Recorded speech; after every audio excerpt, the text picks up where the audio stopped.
We'll get closer to him just now, but I'm sure this is one of the Mapogos.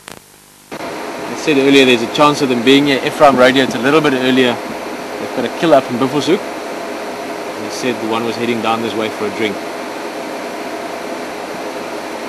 And as luck would have it,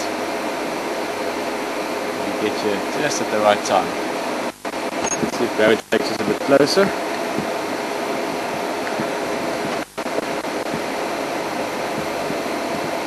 Looks like just the one. Very full belly, as you can see.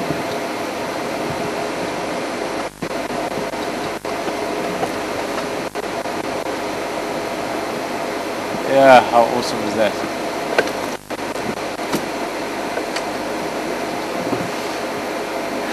That is cool, eh?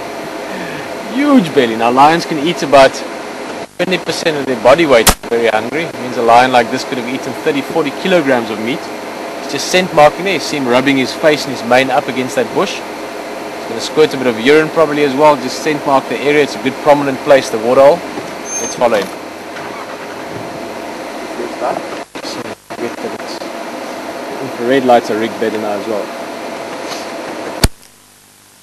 Tonight just to be out. I mean, there's so many things going on. Being back from Namibia, the last few days have been very busy. Things are out here as well. Graham, everyone out here. And then to start the drive with magnificent elephants. The porcupine surprise earlier. Now to have this, I'm a little bit.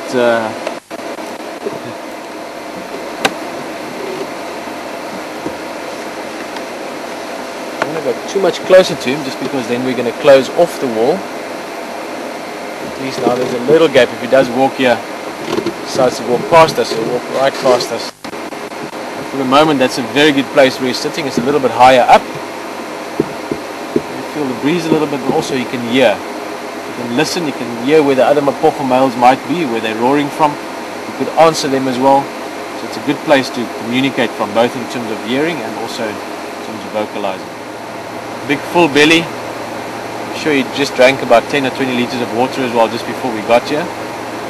So he might not be going too far, a bit of a lazy yawn there. It might be a good place for him just to spend a bit of time relaxing. But let's see. I'm going to stay with him for a bit more.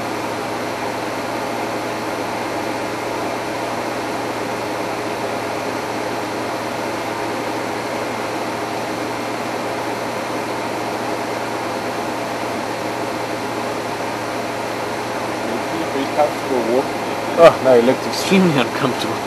He looked like a big fat lion, which is what he is at the moment.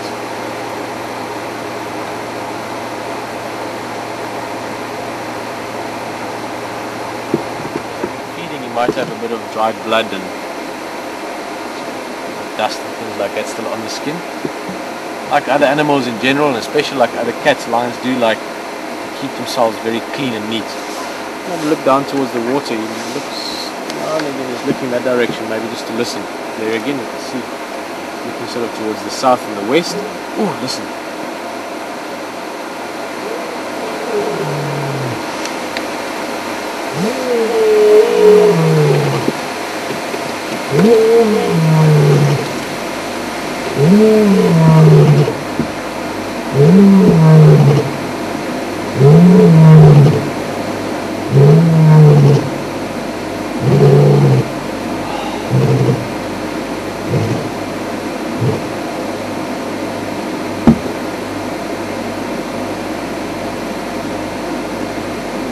Oh, I love that sound. Just from his body language though, he's moving. I think he was responding. Maybe another Mapogo roaring further to the southwest somewhere. The distance too far for us to hear. Just the way he roared, it was almost, again it's just an interpretation, but it was almost more like an answering roar rather than a purely an answering. Sorry, still getting used to the lights in this car as well. There we go. Oh. Then can you try this light as well? Maybe bounce the spot out. Yeah. Try and do a bit of a softer one. There we go. Much better.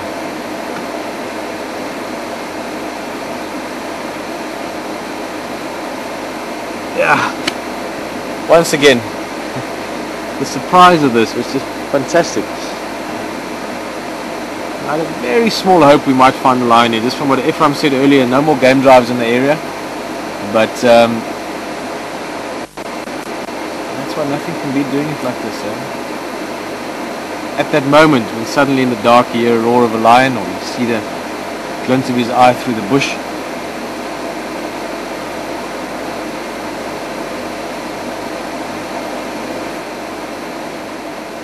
it really is what makes it exciting. Then think of the fact that there's many of us all around the world doing this at the same time. That gives it a very interesting sort of twist almost.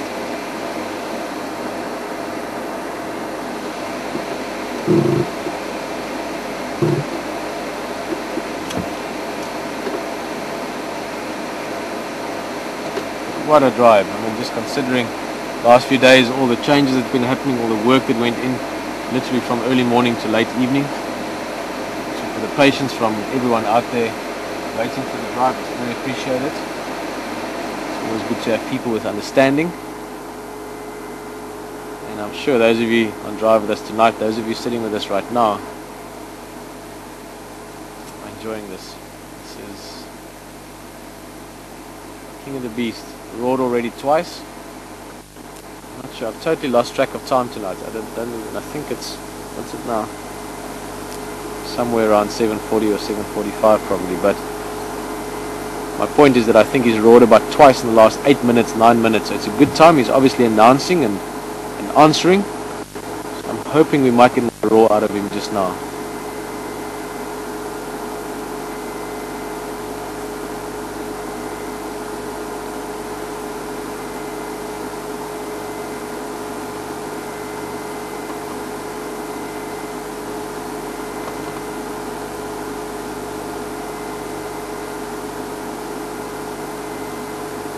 There he's listening again. Let's see what happens.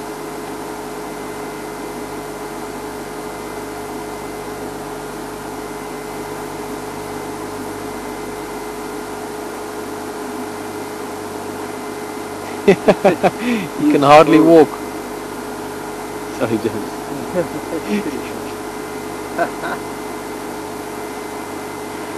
Look at that shadow in front of him as well.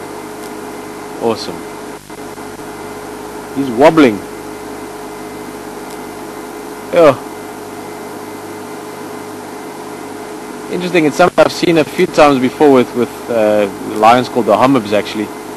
In another reserve I was in Pilansberg, and they would pick quite prominent places, not all the time, but sometimes to roar from. And this was maybe exactly what this male did. He came up here. It's a good place, a little bit higher up, just to really make sure that his brothers out there know where he is, and also just to let other lions know who's around and who's who.